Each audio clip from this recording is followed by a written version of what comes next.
Alright, I'm not gonna do intros or anything like that just because it's a different time, everyone. Hello, everyone, and welcome to Forbidden Door Predictions.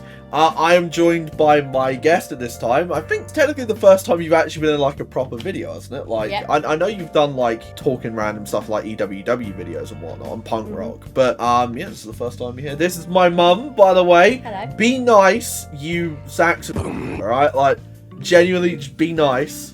Okay, she's going to Forbidden Door with me. How is your New Japan Pro Wrestling knowledge? Pretty much non-existent. Yeah. What was the last AEW show you watched? Who was world champion the last time you watched it? I think Cody. Cody's never been world champion. Oh, look at this. You're thinking of WWE, mate. To be fair, you've not really watched WWE all that much either. No, I just watch pay-per-views now and again. Right, so we're going to get into this. We've got, like, I think, like, 9 or 10 matches or whatever. And we're going to start off with the one that actually changed. And that's Adam Copeland and Christian Cage versus Kip Sabian and Austin the Dinosaur Luchasaurus. Nick Wayne is apparently injured, so I'm going to let you start with who you think's going to win this match. Cope and Cage.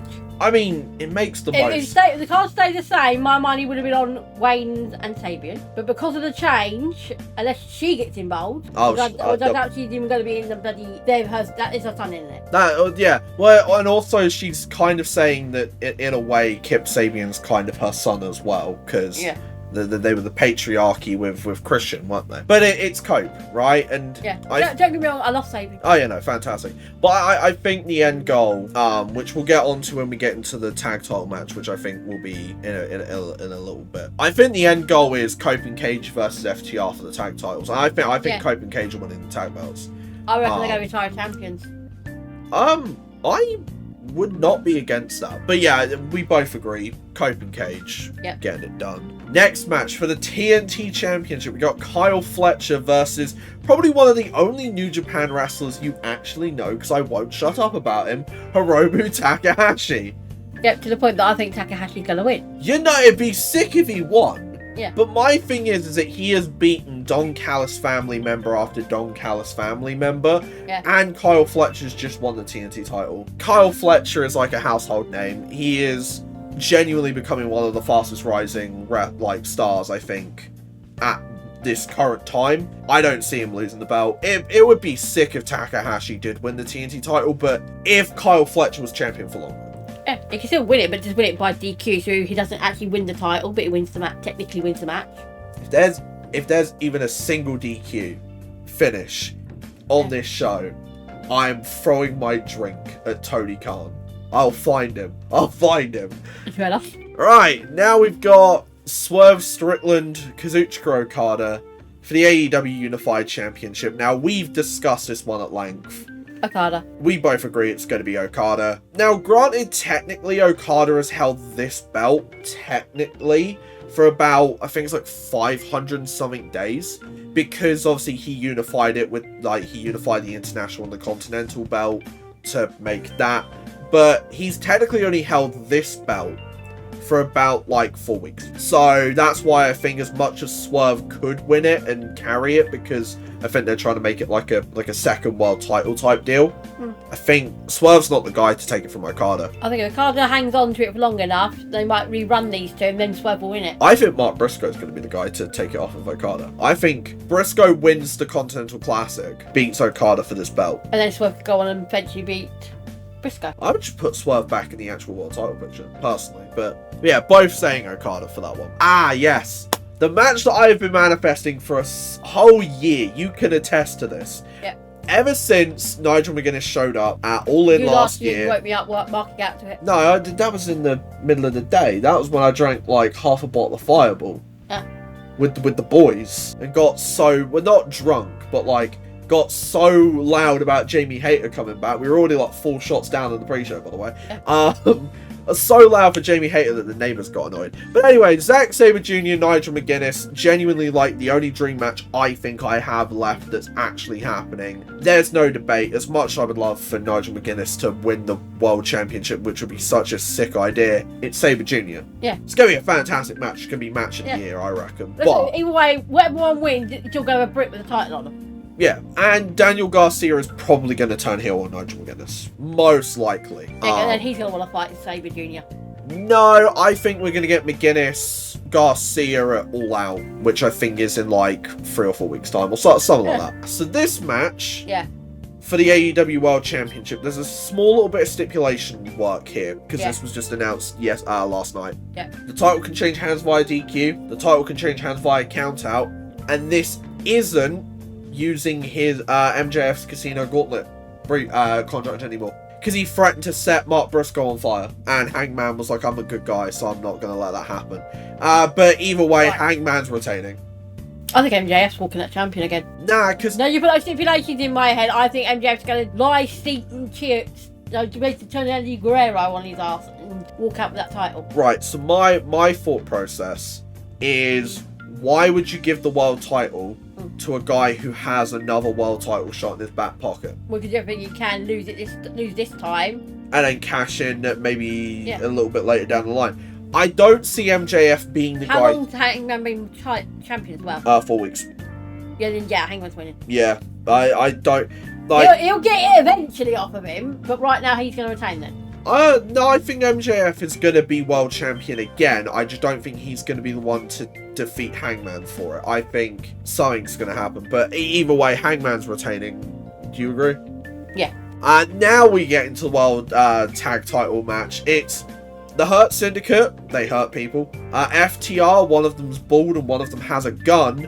And Brodito, one of them is Bandito and the other is Brody King. Who do you have winning and why? Well, I definitely don't think it's going to be the Hurt Syndicate. No, I think their time's up. I literally think it's a toss-up between FTR and Bandito. Brodito, sorry. Yeah, Bandito is the entire team. Fuck you, Brody. No, I'm going to be in the same arena with him. He's going to kill me. Hell no. I'm tipping towards Bandito. Brodito. Ignore her, she's fine. FTR. FTR. You have to look at me. So, I find it very weird how it's been leading, like the story of FTR has been leading to them probably beating the Hurt Syndicate. And then there are these reports coming out. Apparently, I'm guessing you've heard about the Hurt Syndicate drama and being hard to work with backstage. Apparently, they don't want to drop the belts MVP making sure half the bloody people on the roster don't like him. I think people are saying they won't come to AEW because they won't work with him, or he doesn't want them there because he doesn't like them. I ain't gonna lie, I think it's bullshit. But like, either way, I think like the reports of apparently they don't want to drop the belts to FTR. Yeah. I don't know, that felt very weird because it's not like they've ever been in a position where they could drop the belts to FTR. I think that name drop is very weird, and I think because of that, I think FTR are winning the belts, and then they're going to lose them to Cope and Cage. Maybe at All Out, maybe a little bit later down the line, but I think FTR are going to become... I'll take it, the one that Bandito's holding is a solo belt. That is the Ring of Honor World Championship. So that's not on the line, it's just literally the AEW one. Okay. Imagine FTR both being Ring of Honor World Champion would be kind of crazy. But I'm going to say FTR, you're saying Brodito. TBS Championship Fatal 4-Way. This is the match I think you're the most excited about because Mercedes Moné is in the match. Yes, because I remember when you first started watching WWE and I just went, oh, Sasha Banks is like, at me. Yeah, but yeah, we got Mercedes Moné, we've got Persephone from CMLL, we got Bazilla from Stardom. If I'm mispronouncing that name, I do apologize. And Alex Windsor, a bruv.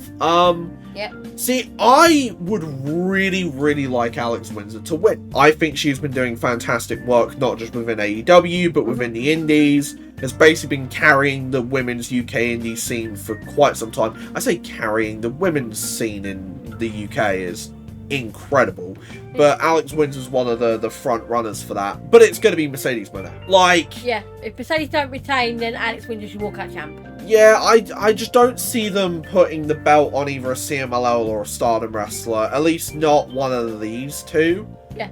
Well, in that case, if Mercedes does end up winning, they can still run it back with Alex Windsor at some point, or one-on-one match. Yeah, maybe. And have a win. Maybe. But yeah, I think maybe that is what they're actually going to do. But yeah, Mercedes is going to retain. Yeah.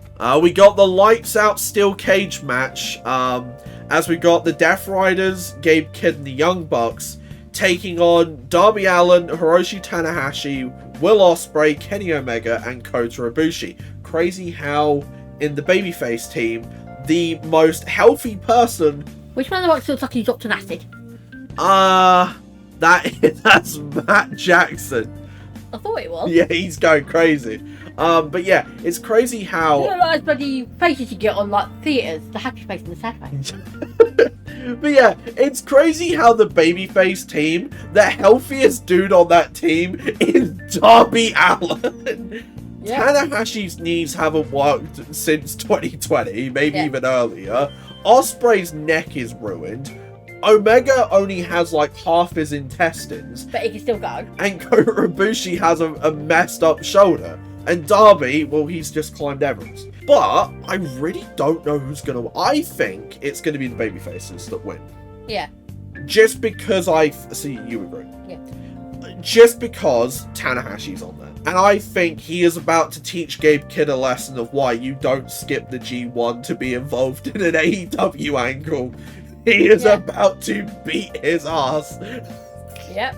It's going to be a shoot, brother. He's going to... The spirit of Antonio Inoki is going to possess Hiroshi Tanahashi, and we are going to see some Inokiism in its truest form. Yeah. Babyfaces are going to win. Who do you think is going to pin who? Tanahashi pins Gabe Kidd. I just think that's probably going to happen. If it's the other way around, so if the Death Riders win, Moxley pins Darby. But I don't see it happening. I think Tanahashi's pinning Gabe Kidd, and yeah, I think there's one more. Yeah, there we go. Now, this is the match, apart from McGuinness Sabre Jr., that I think I am, like, the most invested in. Timeless Toni Storm versus Ring of Honor Women's Champion Athena. For the AEW Women's World Championship. I just realised, they're saying that Athena is currently 68-0. Yeah. And her match next week, I think it is, against Mina Shirakawa, is apparently... the 69-0 match, right? Yeah. The legendary, if you want to keep your reign alive, you have to 69 Mina, which is the most insane sentence I think I've ever heard, but it's Toni Storm stuff as well, so I'm not surprised. But if Athena wins here tonight, not tonight, but you get what I mean. If Athena wins the belt, does that not technically make her already 69-0, or are they talking strictly Ring of Honor? Probably talking strictly in the wrong because that's the belt she holds. Yeah, but either way, I think Athena's winning the Women's Championship. I think Tony's retaining. The reason why I say that is look at all of the... They're going to go toe-to-toe, cheek-to-cheek, tit-to-tit, not to Tony. True. But my thing is, right, I mean, I'm not trying to sway you because I'm trying to win the predictions here. But the way I see it is, I think I remember saying this to you when this match was first announced. If Tony beats Athena, who the fuck is left? She beat Mariah May like 7 times, beat Megan Bayne, beat Mercedes. Is like, if she beats Athena, then she's beaten Athena. The only person left is like Chris Statlander. And I don't think they're ever put, like, they should put the Women's World Championship on her, but I don't think that's happening anytime soon, unfortunately. Well, Statlander needs to be built back up. And she is being built back up slowly. I mean, the only other person left for Toni Storm is Tekla at that point. But I don't know if Tekla... The fact that Tekla is on the card pisses me off. Maybe she'll be on a random pre-show match, I don't know. But yeah, I think Athena, you think Toni Storm. So there's a couple we disagree on. We are going to be there live. Which is going to be mental. I do think that, like, genuinely, it's going to be one hell of a show. And quite frankly, it's going to be such a sick experience. It's cool. It's cool because, you know... Taylor Swift's ruined it last year for your 21st. That and also, like, how the fuck were we going to buy the tickets? And pay for the hotel? We had, like, no money last year, so, like... Well, you weren't working at that point, were you? No, it's weird. I've been working for, like, 6 months, and this is basically what it's been building towards, is going to Forbidden Door. So, like, it's super, super sick. I'm hopefully going to be wearing my TMDK shirt. We are nowhere near the ring, or we're not even on hard cams. Well, no, we're on hard cam side. As in where the camera is. So there's a chance you don't see us, but it'd be really funny if during, like, Sabre Jr. McGuinness, it just cuts to me, because I'm going to be marking the fuck out the entire time. But yeah, those are the predictions. Let me know your predictions so I can tell you how wrong you are in the comments below. I don't know how I'm going to do, like, because you know how, like, YouTube has, like, the little videos on the screen that you can click on at the end of the video? I don't know where I'm going to put them. I'll put them over our faces. I think that'd be really funny. Hold on. get in a little bit more. There we go. Videos are going to be here. See ya.